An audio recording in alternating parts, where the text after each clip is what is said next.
Dana Denha here, and this is Let's Watch with the Ann Arbor Film Festival. Every year, talented artists from all over the world aim to take part in our local film fest. Artists of all kinds unveil their passions and interests through film and performances at this internationally renowned annual event. Because filmmakers in the festival are from all over the world, we can't always have them in studio, so we do the next best thing, have a chat from afar. Kerry Hawkes has been an artist the majority of her life and uses her love of drawing to create films that honestly portray the struggles she's experienced throughout her existence. But she does so in a way that makes these situations relatable through humor and animation. Let's watch. Hi, my name is Kerry Hawkes and I directed the film Black Enough. So before I got into filmmaking, I started drawing when I was a kid. I love to draw. I drew like things around me, still life, different little things, and then I even got into drawing some characters. I studied art history with a background, with a concentration in visual arts and printmaking, and I really loved photolithography and lithography in general. I'd always been a fan of animation, but I never thought that I could complete an animated film because I had never studied it. I went back to school for a degree in graphic design, and in that program I learned some motion graphics work, primarily working in After Effects, and I realized that you could make an animated project using After Effects. So after doing a lot of like drawings and paintings and even some doll making, then I decided to dip my hand into animation.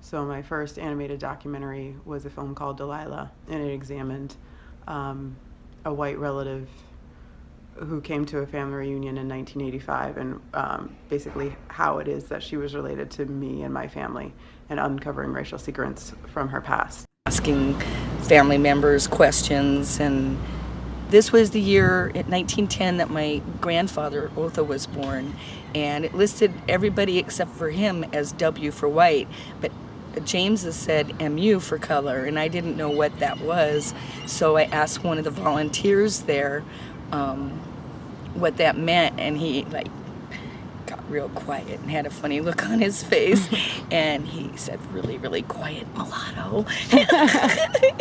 And I was just like so happy because it's like all the family weird dysfunctions and not knowing anything all fell into place as to why, but I was really excited. Had you like had any indication that maybe they were passing, or did you know? None. Now, I eventually found out that my mom and my aunts knew, but I remember this one time I said, "Why didn't you ever tell us?" And my mom just kind of shrugged her shoulders and didn't think it was important. Some of my creative influences, when I was a kid, I loved Monty Python and the Search for the Holy Grail, and I loved the animations done by Terry Gilliam, where they were very simple paper cutouts or little cutout things, and just really funny script and storyline and kind of satirical and absurdist, and I just really was drawn to that tone of voice and tone of film. So I enjoyed making films along those lines. My film Negro Hair Petting Zoo I made using a little toy lion that a friend had given me, and just drawing some grass and some background, and then using my best like tour voice to kind of instruct the viewer on what you might see and why it's not a good idea to pet a black person's hair. So it allowed me to use some satire and also poke fun at a thing that's really obnoxious and annoying, such as people trying to grab my hair. Sometimes, when people meet me, they think they've gained entrance into a mythical place. Marvel at the two-strand twist octopus. How fluid and graceful. It just stays in place without unraveling. You do not have to travel to Jamaica to see these glorious locks. The hair groups together after pruning and twisting to form a strong bond. And finally, we have these gravity-defying natural curls of this black beauty. But remember, let's not turn Mother Nature into a spectacle with your curious fingers.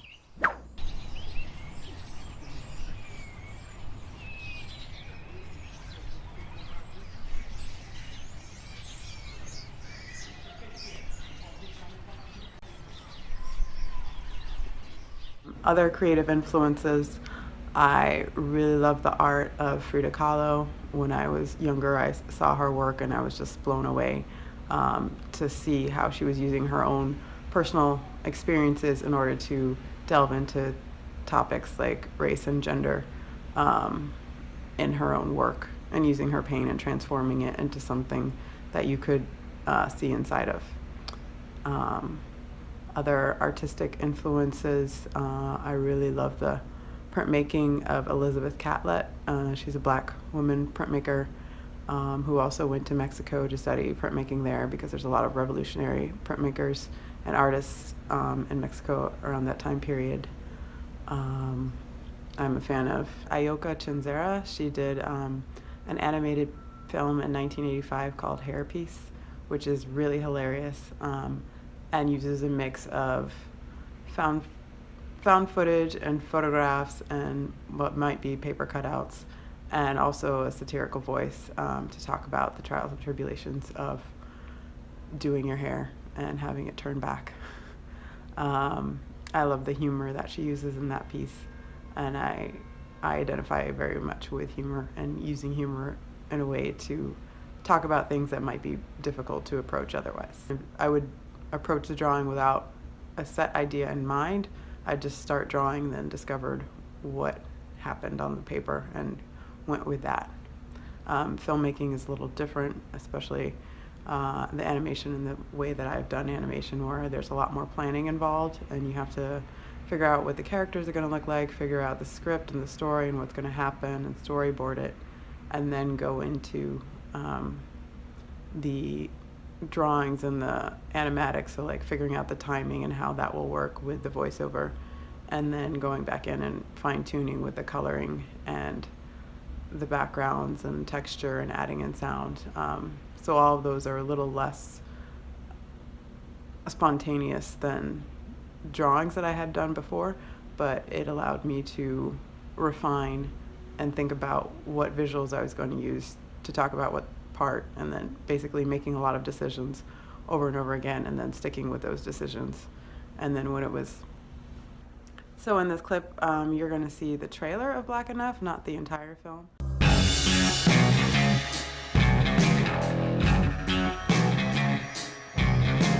I've spent a lot of time trying to get this irrefutable acceptance of my blackness. But other people challenge me, not because of my ancestry, because I break too many rules. Black bylaws. 23! You must like fried chicken and hot sauce. It's cool, guys. I still like watermelon. 81! Quit talking white, girl. Oreo, a black person made of white goo. So it's decided I'm not black enough. I think now maybe I feel more comfortable with white people, but and I have guilt about that. I feel bad about it. Marvel at the two-strand twist octopus. How fluid and graceful. It just stays in place without unraveling. My blackness doesn't have to look like yours. Neither does my queerness. It took me a long time to realize that.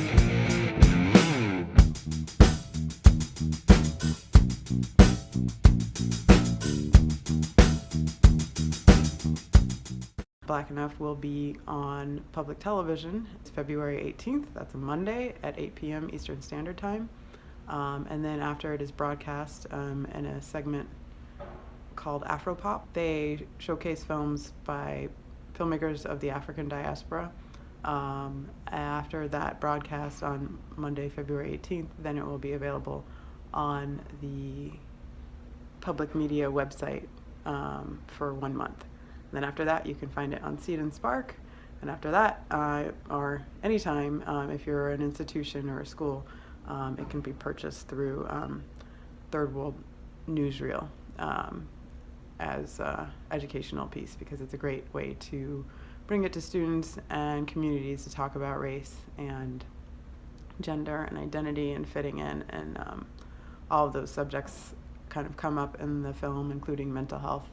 And it's possible to do that using animation and humor, and then also talking with people about their own ideas of who they are and what makes them authentic enough or queer enough or strong enough, or whatever thing they're dealing with where they don't feel like they're enough of the person and the way that they should be. So I chose to talk about the issue of Blackness, also queerness, also gender in the film, because I've struggled with all of those and not feeling Black enough or legitimately Black or acceptably Black to other Black people. So that's who I'm speaking to in the film.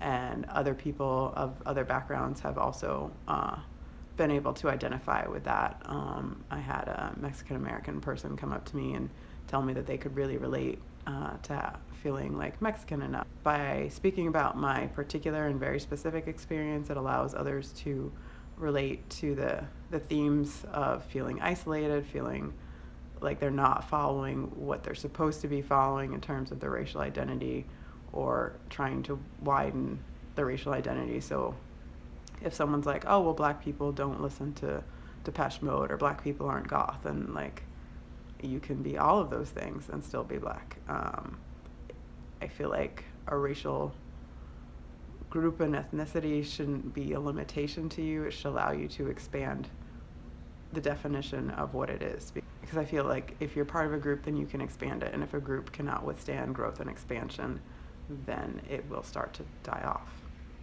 And we should be a living culture that grows and expands and contracts and contradicts itself, because there's so many different ways to be Black or to be queer or to be a gender nonconforming person, as I am. And we're defining that for ourselves, and we're learning about our history and taking that with us as we define what it means to us today. Touching on the idea of being mixed race, I still go back and forth whether or not I consider myself mixed race, because both of my parents are Black, and generally when people hear mixed race, they think you have one parent from one race and one from another, but really there's a lot of mixing and blending, and also rape and miscegenation that happened in my family history between slave masters and enslaved people.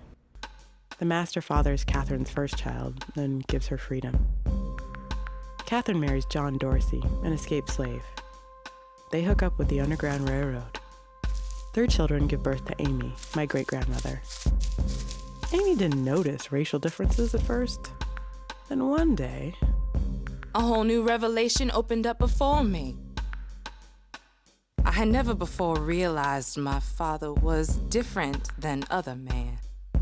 Now, I was anxious to go home and see for myself, and when I arrived there, the first thing I did was look. And sure enough, I really had a brown daddy. I felt as though a veil had been pulled from my eyes. For the first time, I saw my brown daddy and my own brown hands. I was thrilled with important pride because I had a brown daddy, and I wanted to stare at him to my heart's content. So part of that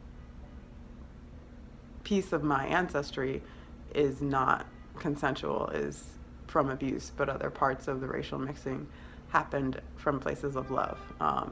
And I think that it's a story that is very common in America for Black people, because a lot of us, if you've been here for generations, have some slavery, some time that your ancestors were enslaved, and how you came to be, who you were with, who you were allowed to be with, or where you were wasn't up to you. So a lot of that, uncovering those secrets and those painful truths are also part of understanding where I came from and where I'm going to.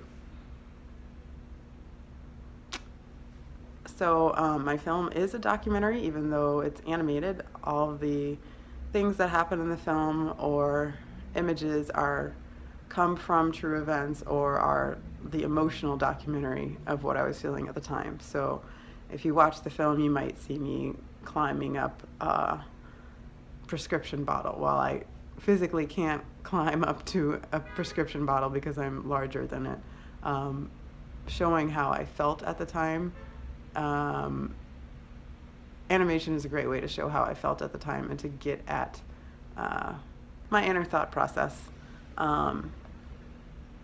in the film. So all of those parts are based on experiences that I had, or I interviewed my family and my friends to talk about experiences that they had had, and then I use parts of my great-grandmother's autobiography and animate those using images that she had in her autobiography to talk about her experiences and bring all of those to life. So instead of seeing me like a talking head person in the film recounting what happened, and you can actually see it happen or see like visual representation or metaphors for how it happened.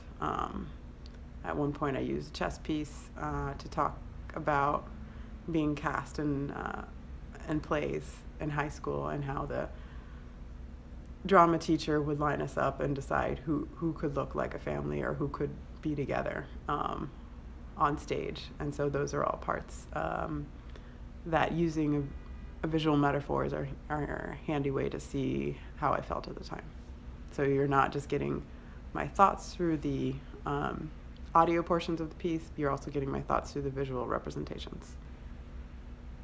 I felt my family's experiences were very similar to my own in terms of their Black authenticity being questioned or not fitting into a group where they moved into. My father moved to East St. Louis and for the first time was surrounded by all Black people, just as his great-grandmother, well, his grandmother had moved to a place and finally was surrounded by all Black people.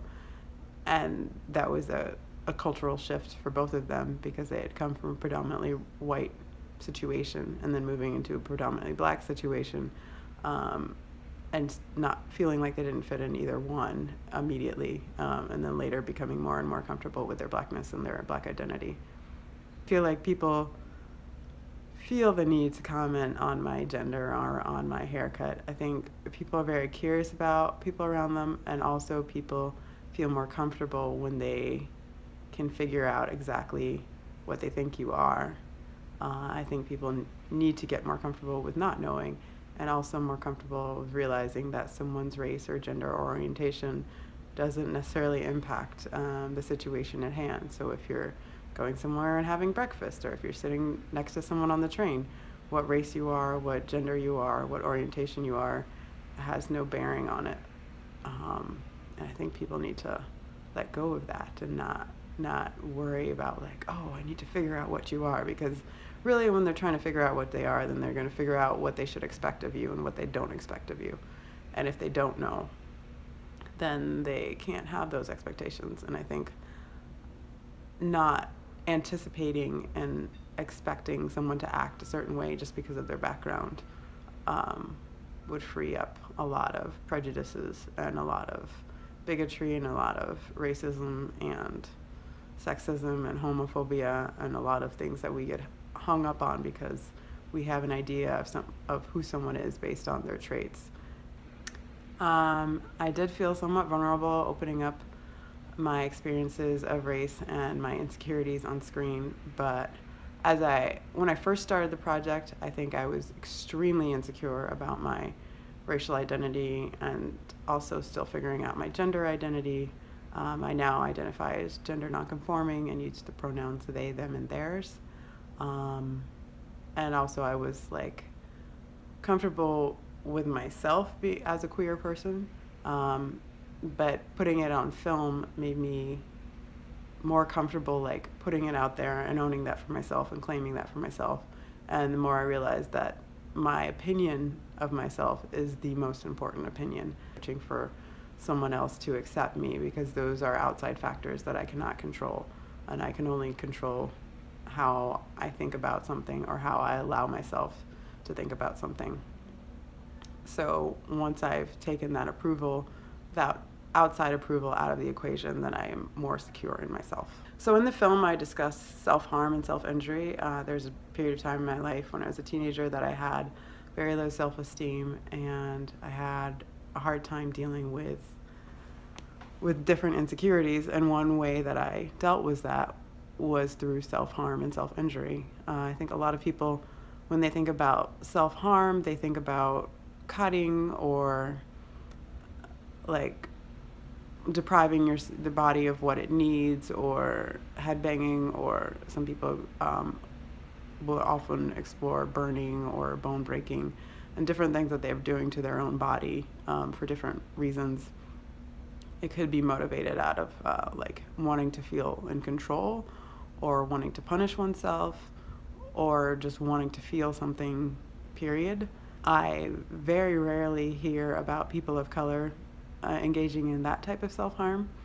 I think a lot of people do engage in self-harm in various ways. It could be eating foods that aren't good for your body, engaging in activities that are extremely dangerous or risky behavior, and not taking precautions around those behaviors, or not paying attention to who you're surrounding yourself with, or where you're putting your own body that may be more risky for your safety and your emotional safety as well. So all of those things, including like cigarette smoking or excessive drinking, those can be engaging in self-harm, but some types of self-harm are more accepted by society than others. And so I wanted to talk about my own experiences with cutting and self-injury, because there are other people of color who are also going through those things, and it's helpful to know that you're not the only one and that you can get through it. So my next film project is actually going to be about people of color and self-harm. So I'm looking for people who no longer engage in those type of activities, but would like to talk about their experiences engaging in self-harm and how they stopped. I love to make fun of things. It makes them less intimidating, and particularly making fun of racism and racists in animation is a great way, because there's not a real person on screen. It's truly a caricature of someone, which can stand in for a lot of real people. And it allows you to kind of poke fun at a thing, and you can have something shrink or blow up or move off screen or get smashed through art without having to endanger your body by doing that in person. And maybe you need to. But it's just a great catharsis to use humor to get through those things. Film is a great way to perpetuate myths and perpetuate stereotypes and perpetuate negative thinking. It's also a way to open up new ideas and talk about new ideas, or reveal truths about things. And so the more types of people that are making films, then hopefully the more perspectives that are put forward, so we're not just consuming the same ideas and the same narratives. Having Black Enough screen at Ann Arbor Film Festival was incredible. It is the most established film festival that I've ever been at, and that it's celebrating its like 56th year, I believe. And to know that a lot of incredible filmmakers had been through there, and people who were really, I saw a film that year that was completely silent and just used Reddit dialogues, and it was one of the more engaging and engrossing films. Like, everyone in the audience was just silent and then laughing and then at the same time. So there's also that community that you get by watching a film in a room with other people who are also engaged in that activity.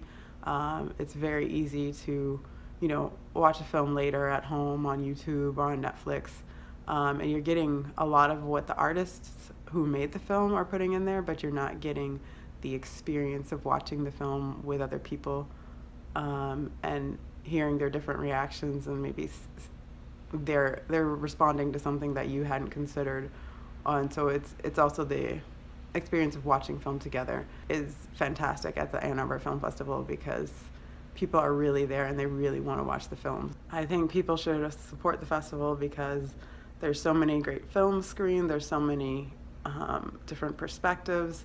You can learn so much from other filmmakers, and by watching those films and the discussions with the artists after the films have finished, so hearing about people's process making the films and what they're working on next, and different things that have inspired them to tell those stories. I love that part of the film festivals because it's something that like you can't get just by seeing the film. It's like that extra thing, and then you get to ask them questions, and so it really becomes a dialogue between the artists and the film going community. And I've learned a lot by watching films of people that I've screened with, and then just it's kind of changing my perspective on how I view film in general.